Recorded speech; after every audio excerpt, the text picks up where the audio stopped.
Welcome to another episode of At the Catch.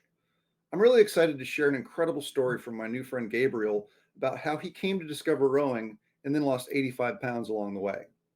No spoilers for now, as I'll let him tell you how he did it. But I do have to apologize up front for some problems with my audio. This is what happens when you borrow your kid's gaming microphone. I'm a bit embarrassed about it. I did what I could to fix some things using various AI tools. I don't talk that much in this episode, but when I do, I sound like a robot at one point and then somehow have a weird British accent at another. Regardless, Gabe's audio is perfect and his story is one you won't want to miss. So sit back, relax, grab a cup of coffee, and enjoy hearing from the Monkey Chef on At the Catch.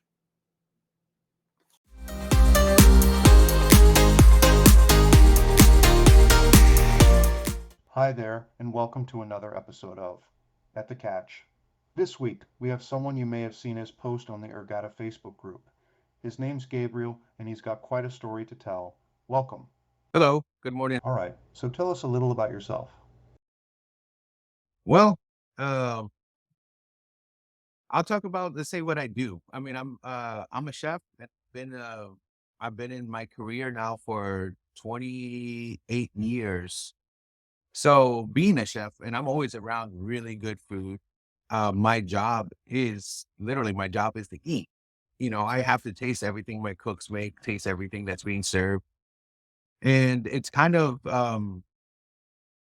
interesting when you think about it because there'll be days, uh, for example, when I'm at work, I don't eat a meal and for the whole day. I may have breakfast in the morning at home, but when I'm at work, I I can't tell you that, oh, I had lunch, I had dinner or whatever. But if you were to put on a plate everything that I ate in the day because I tasted, I'm pretty sure it's 2 or 3 plates of food, uh, like an average person would eat. And so I guess I would say over the years of doing this for so long, I mean, first of all, I've never been a skinny man by any means. Um, but throughout the years, you start to slowly gain weight. Like I guess everybody does, but maybe in my case, being in my industry, um, started to creep up a little bit more. And what kind of happened is maybe, I guess around 10 months ago or so, or maybe I don't know exact times, but it's probably 10 months, maybe even a year. Um, I turned 45. My birthday's actually tomorrow. And so what happened is I was just like, maybe it took me this long to realize that, hey, you only have one body and I need to start taking care of myself a little bit better. My knees would hurt, my joints would hurt, my back would hurt. And mainly, because of my weight and because of what I do, I'm on my feet at least, 12 hours a day or longer. And so I just decided, I need to make a change. Now, rewind a little bit further, probably about 2 years ago, I guess, is when I first got my water rower, the Ergatta. And um, I, s- I started with that. I got it. I was like, yes, I'm going to do this. I jumped on it and nearly died. Oh my God. I mean, just with the calibration, I thought I was gonna oh man, it was rough. And it was a reality check because I mean, I don't even remember how long the calibration is, but maybe it's like a minute or something. I don't 1,000 meters, I believe. Yeah, and yes. And so like first of all, that's the first time I've ever been on a rower. I had no idea what I was doing. And so I got on it and I just pulling and doing the fastest and best that I thought I could. And I nearly was like, oh my God, I'm going to throw up. Like it was horrible. And, but I continued with it. And then, as I was continuing with it, I started noticing that I think, man, my knees would start to hurt.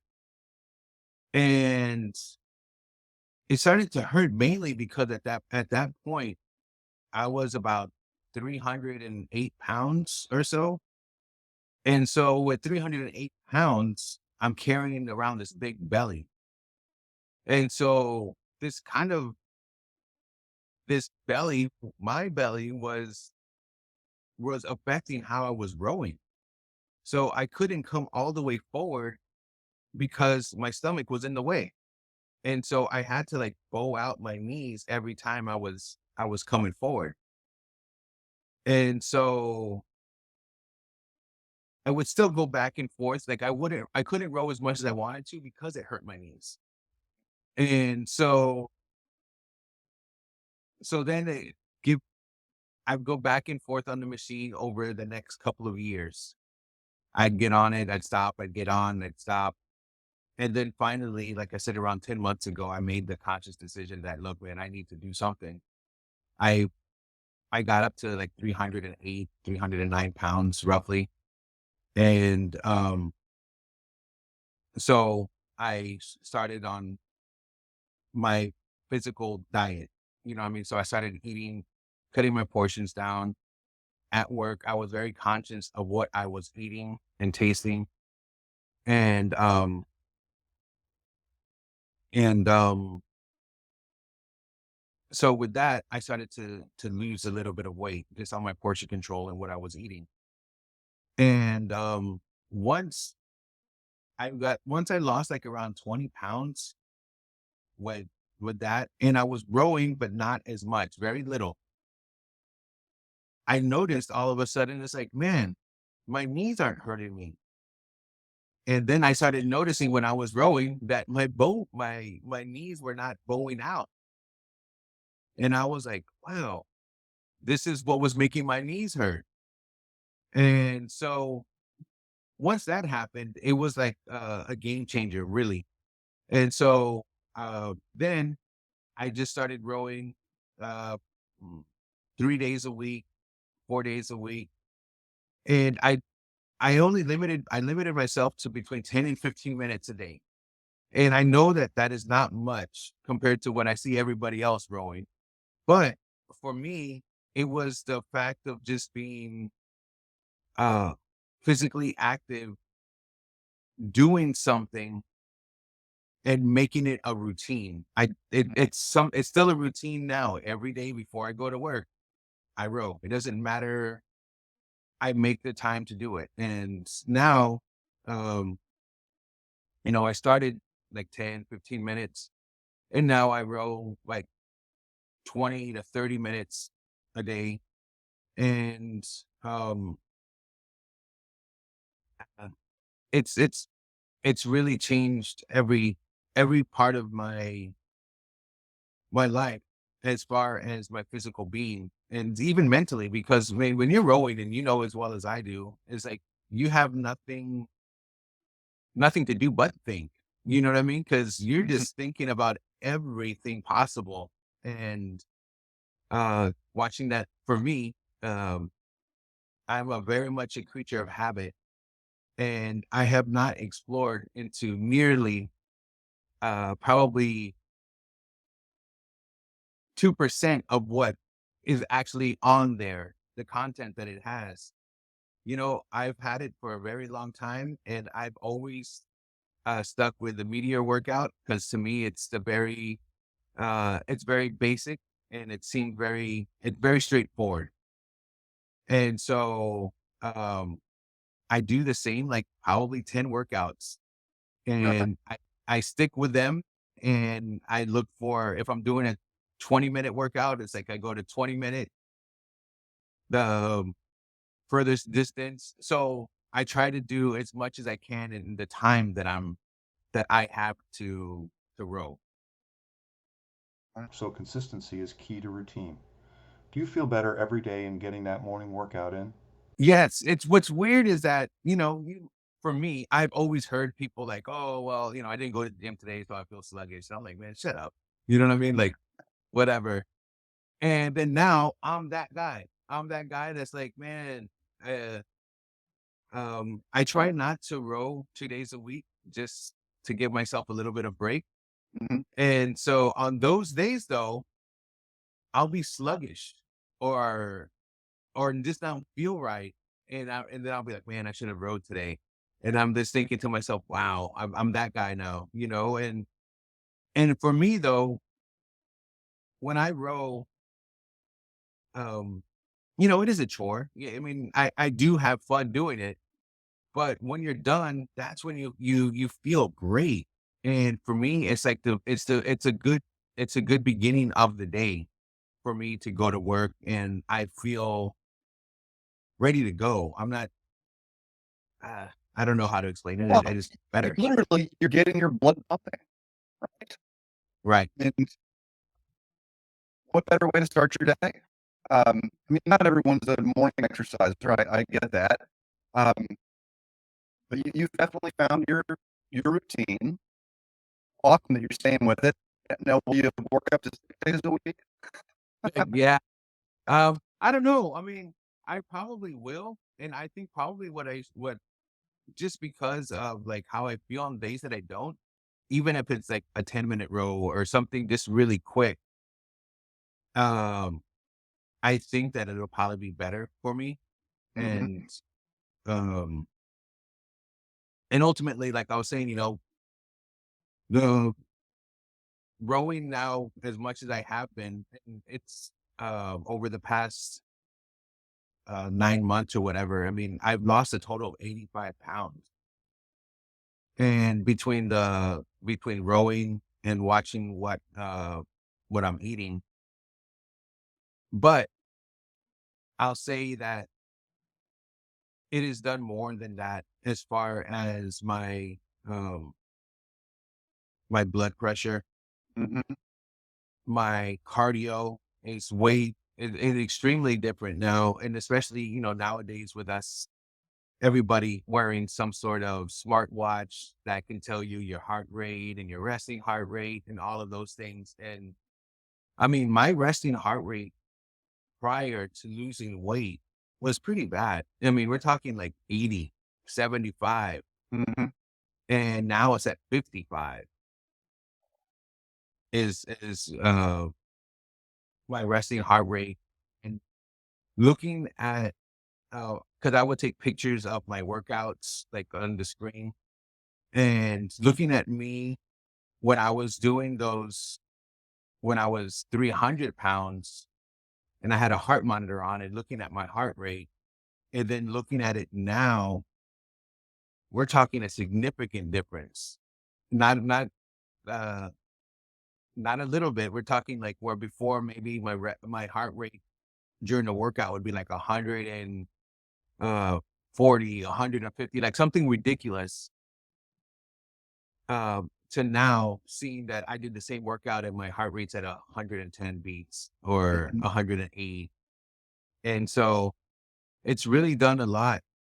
And during this time also, went to the doctor and uh, midlife crisis thing, turning 45 and wanting to check things out and, and it was nice to hear that, hey, your blood pressure is okay, your this is okay, your that is okay. And I'm pretty sure if I would have gone a year before, it would have been a whole other story. Mhm. But That's incredible. And you probably bought a lot of pairs of pants in the last 10 months. unfortunately, oh, you would think so, but no. My just look extremely ridiculous wearing the extremely big pants with a belt that has like this much hanging out the sides of it because I haven't cut it or I haven't whatever. And a lot of it too is literally it's for me visually when I get up in the morning and I put on this belt or I put on my pants and I pull it past all of the new little holes that I put into my belt over the over this time. Um, it's a visual that helps me maintain what I'm doing. Mhm. So when you started this journey, did you have a goal? I mean, a number goal to lose? And going forward, are you going to keep trying to lose, or go? You keep back your routine? Will you continue to lose? Are you going to hit some sort of equilibrium, and you're going to be happy? Your doctor's obviously going to be. He's already very happy. I think that I'm gonna I'm gonna continue rowing. I'm not gonna stop. As far as my weight is concerned, so my initial goal was I was like 250. I was like 250 will be good. You know what I mean? I'll be happy there. I hit 250 and then I was like, no, I can do better. I think I'll be better. And then now that I think I'm at like I fluctuate between like 225, 226, 227, a couple Yeah. pounds here and there. And that's when roughly when I had gone uh to the doctor and get all this blood work and whatever done. And initially the doctor was like, sure, you're still overweight and you should be 190 pounds. I'm like, man, I'm 6'2". You want me to be 190 pounds? I was like, that's a bit much for me. Mhm. I was like, I don't think I've been 190 pounds, maybe when I was 13 or 14 years old. I was like, so, uh, so, he's like, well, let's do your blood work and see what that reveals. And so everything turned out fine. And so he's kind of backed up off me on, you know, losing another almost 30 pounds, which I think, for me, I'm just, a big framed guy, and to be that, and I have a huge head. So if I was to be, 190 pounds, my head's not going to shrink. So it's going to be kind of weird.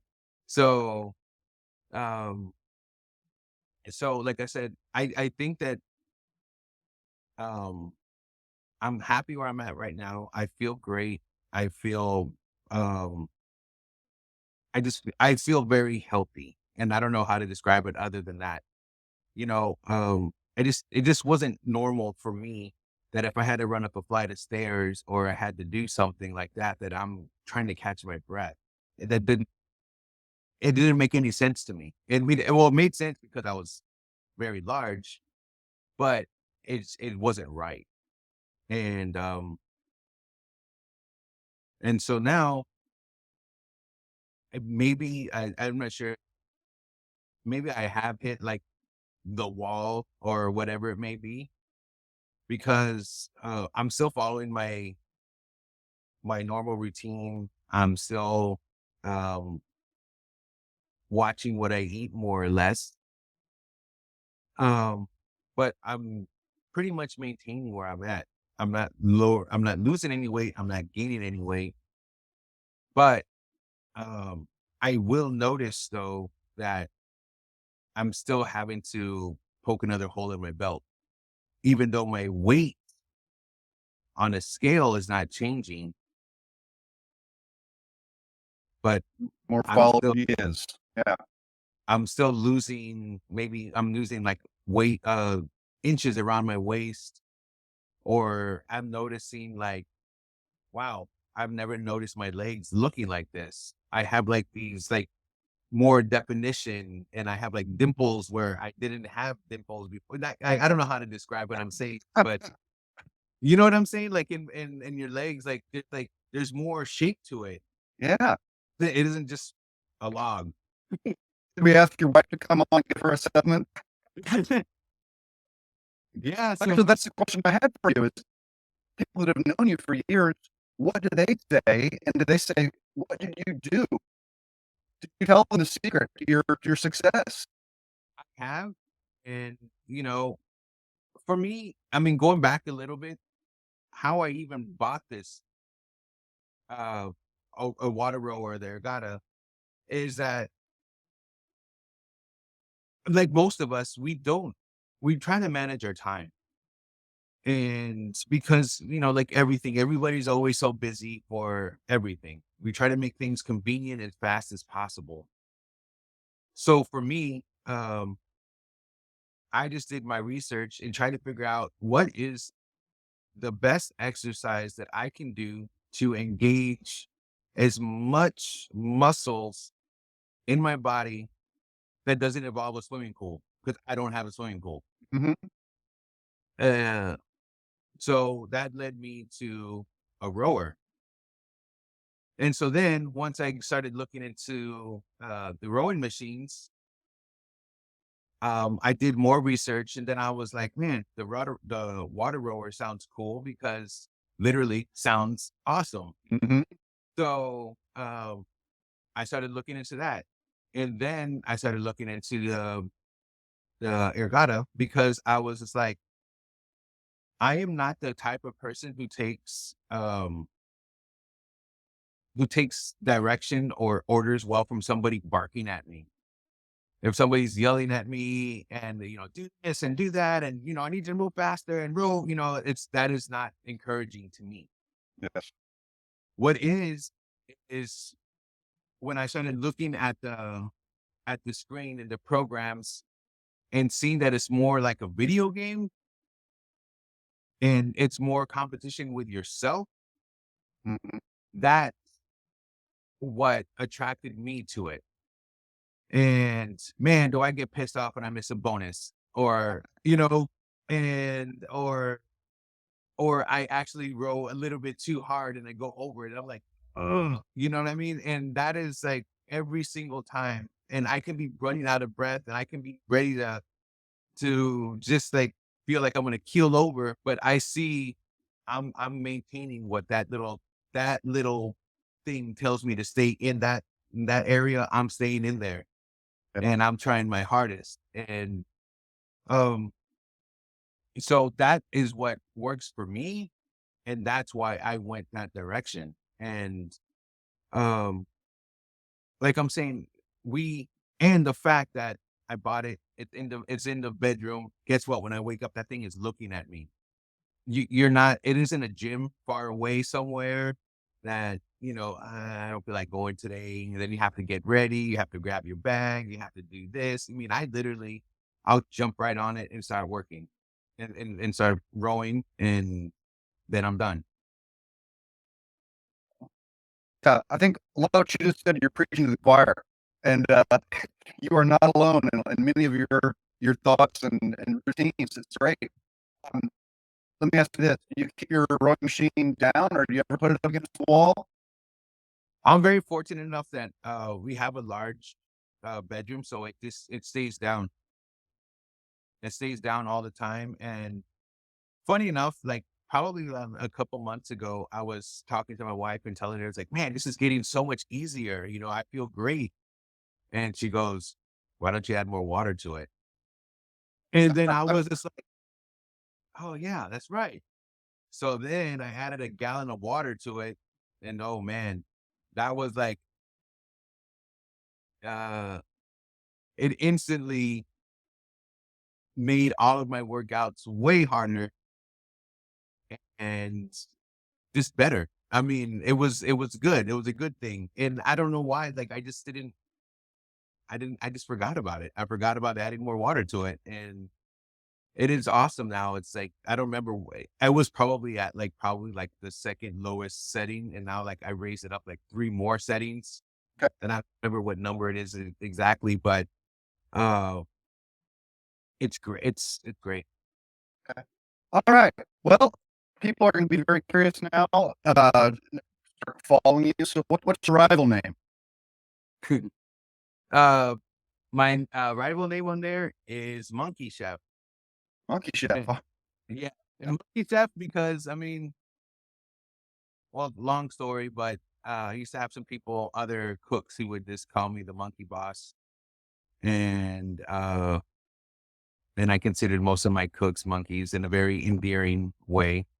And so that's just how it came about. And so I kind of kept that handle. Well, there's a lot of content in here. Check out sometime. Your involvement in the community on Facebook I got to thank you for that, because it's great when people share their stories, their statistics, their successes. No idea how motivating your story is for a lot of people. I know that when you make posts, you probably got dozens and dozens of likes and dozens of comments. So thank you for being a good person in that arena. So we all appreciate that. Well, I appreciate everybody else who posts too, because that encourages me. Because I see people posting, and I see like, you know, 1 million miles or 1 million meters road and 2 million. I'm like, what? So like how? And then people be like, "Yeah, this is my fourth million this year," and I'm just what? It's like, and then also seeing people who are much older than me, who are like smoking everybody. You know what I Mhm. mean? And it is a little friendly competition, and it is encouraging, and it's nice to see what other people are doing and what can be done, and seeing people who like myself, I think, who are maybe just getting into it. Like for me, my very first post, I think on there, I put like, "Hey, I want to die." I was like, I can't. I don't know if it was nice meeting you guys, and this machine was great, but I think I'm gonna die. And And so it's kind of nice to see the progression for me, myself, from that very beginning. And I just looked at it because I clicked on it, and I guess you can click and look at all your previous posts. Mhm. And when I saw it, I started laughing. I showed it to my wife. I was like, look, remember this? And like now, you know, there's still every once in a while there's something, there's a rough workout, but seeing that, hey, I can sprint now in like a good split. I can get like a minute and 20 seconds, a minute 28 seconds. And before that's not possible. No Yeah. way, you know?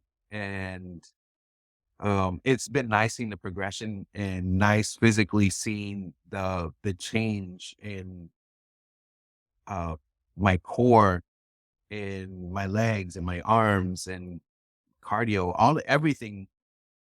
And I was able to get a very good friend of mine, and maybe not directly, but encouraged her and told her what I was doing with the rower. And I, explained to her my logic behind it. And sure enough, she bought one about a month ago. Fantastic. Secrets out. I hope so. I mean, it should be. Uh, there is no better investment that I've made, I think, in anything, in other than buying that machine and having it here in the house. And it's investing. I mean, the money part is nominal. It's whatever to to how I feel. If you were to tell somebody that, hey, 4,000, 5,000, $6,000, and you have this machine and whatever that machine is, but it is going to make you feel better if you get on this thing for 20 or 30 minutes a day and use it. It's going to make you feel worlds of better. I think people would spend the money and do it. And so for me, I really do think that it is the best investment that I've ever done. And it isn't so much the machine, it's more the investment in myself. Fantastic. Well, thank you very much for sharing your story. I know this is going to motivate countless people. And that's quite an endorsement for a machine that changed your life. I wish you the best in the future. Keep at it. We'll look forward to seeing all your updates of millions of meters as they tick by. I, I, I, I aspire to do that. Uh, I hope so. I really do hope so. I definitely am going to continue with it because it just makes me feel great. And thank you for having me. Thank you for listening to me. And you have a great day. Enjoyed it. Thank you very much. See you later. Bye. I hope you enjoyed this episode of At the Catch. Please like, subscribe, leave comments below, as I'd love to hear from you. If you have a great story to share or know someone that does, feel free to reach out to me as well through the comments. I've got some great guests lined up, but I'm always looking for more. Thanks again for listening, and see you next time on At the Catch.